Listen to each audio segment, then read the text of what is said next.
हाके साहेब यांची 9 तारखेला राष्ट्रीय क्लब हातगाव येथे आम्ही सर्व समाज ओबीसी समाजाला सभा आयोजित केलेली आहे। हाके साहेबाचं रूट तामशाला स्वागत आहे।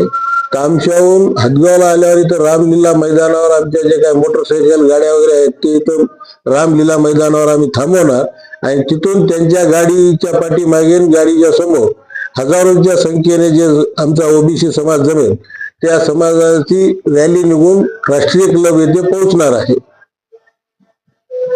किंवा जातीय जनगणना व्हावी, ओबीसीच्या आरक्षणाला कुठलाही धक्का लागू नये किंवा इतर कोणी जे मागणी करत आहेत त्यांना आमच्या याच्यातून आरक्षण मिळू नये एवढी आमच्या मागण्या आहेत आणि त्या हिशोबानेच आमच्या वाटचाल चालू आहे।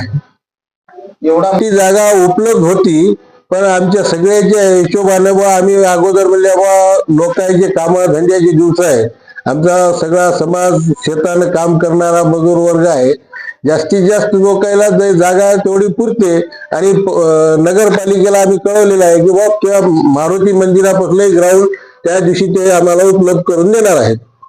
ओबीसी समाजाच्या जास्तीत जास्त महिला पुरुषांनी हातगाव येथे जमून जास्तीत जास्त आपली एकजूट दाखवावी एवढे आव्हान आमचे असणार आहे।